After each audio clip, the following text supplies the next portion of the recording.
जी भाषण में आपको जो जिज्ञासा हो, शंका हो, उसको पूछ लीजिए। माननीय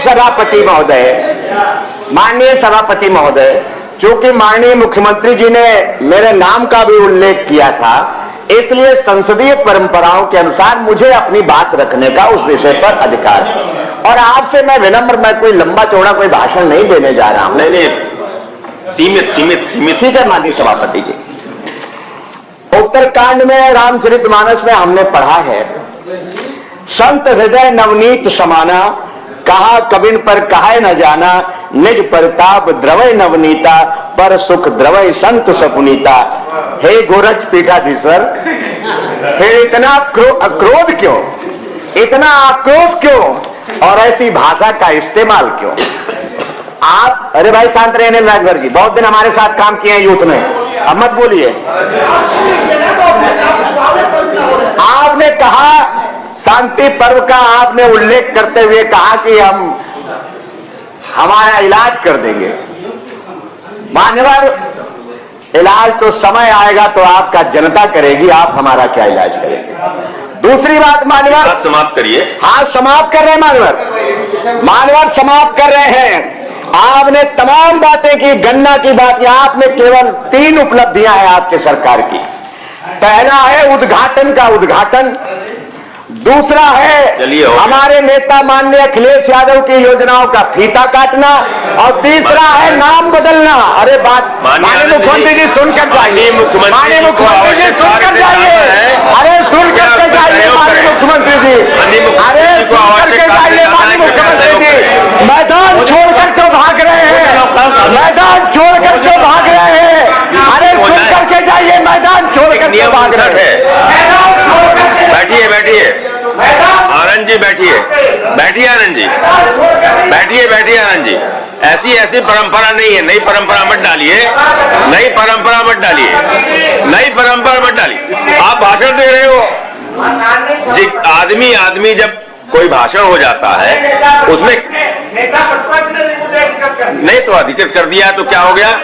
नहीं, ये अवसर नहीं है आपके भाषण देने का। अरे मुख्यमंत्री को आपके भाषण देने का ये अवसर नहीं है। विपक्ष को आप मौका देंगे मान्यवर? नियम 59 के अंतर्गत सूचना आई है श्री वासुदेव यादव जी की। मैं इस पर टिप्पणी देता हूँ।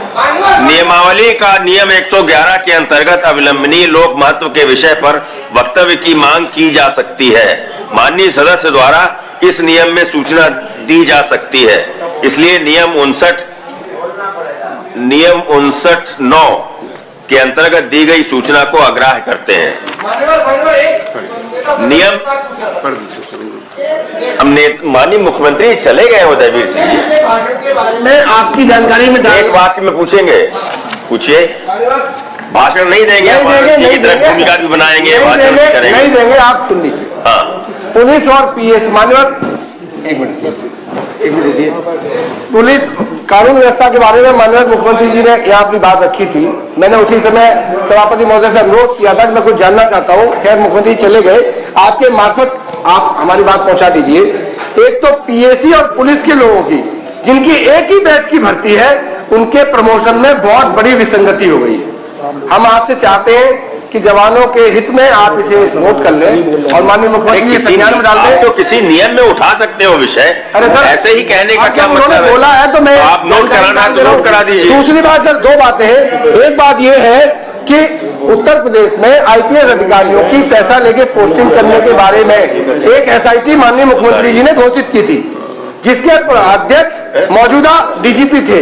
उसकी रिपोर्ट आ गई है, कोई कार्रवाई लोगों पे नहीं हुई है। मेरा अनुरोध है ये रिपोर्ट सदन में टेबल करा दी जाए।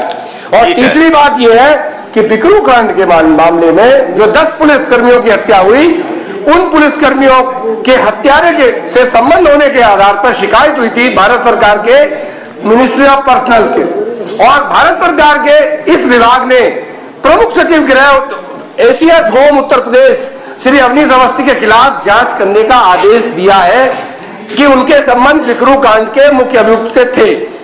अब ये पत्र वायरल हुआ है, आप पता करा लें। भारत सरकार ने अगर ये जांच ऑर्डर की है तो ये बहुत गंभीर विषय है। पर एसीएस होम पे अगर जांच हो रही है तो उत्तर प्रदेश में उनके इस पद पर बने रहते निष्पक्ष जांच नहीं हो सकती, इसलिए इसको सरकार संज्ञान लेके माननीय मुख्यमंत्री ठीक है, जानकारी में डाल दे। आपका नेता सदन दिखवा लीजिए।